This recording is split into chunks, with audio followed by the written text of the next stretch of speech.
Hello दोस्तों, नमस्कार। मैं मनीष कुमार आप सबका स्वागत करता हूं। दोस्तों, आज मैं आपको एक बेटे के जीवन पर आधारित, बेटे के संघर्ष पर आधारित एक कविता सुनाना चाहता हूं।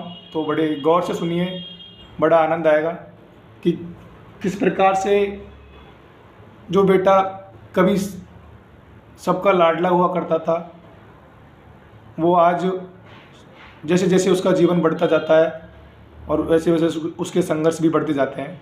तो उसको उस पर आधारित एक कविता है, जिसके माध्यम से कवि ने उसका संघर्ष का वर्णन किया है। तो आप बड़े गौर से सुनिए, ध्यान से सुनिए, बड़ा आनंद आएगा। कि माँ बाप और बेटी पर कभी कविता कह गया, कि माँ बाप और बेटी पर कभी कविता कह गया, बेटा उम्मीद में था और उम्मीद में ही रह गया। इस बेटे के जीवन में न जाने कितने पड़ाव आते हैं, इस बेटे के जीवन में न जाने कितने पड़ाव आते हैं।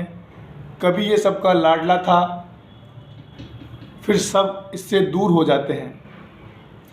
हंसते हंसते ये बेटा न जाने कितने दर्द सह गया, बेटा उम्मीद में था और उम्मीद में ही रह गया।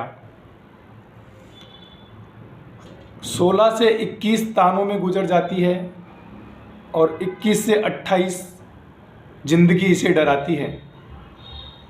16 से 21 तानों में गुजर जाती है और 21 से 28 जिंदगी इसे डराती है। फिर हो जाती है इसकी शादी, फिर इसे केक की तरह काटा जाता है। पति और बेटे में इसे 2 हिस्सों में बांटा जाता है। पति और बेटे में 2 हिस्सों में बांटा जाता है। आगे बढ़ने का जो ख्वाब आंखों में था, आंखों में ही रह गया। बेटा उम्मीद में था और उम्मीद में रह गया।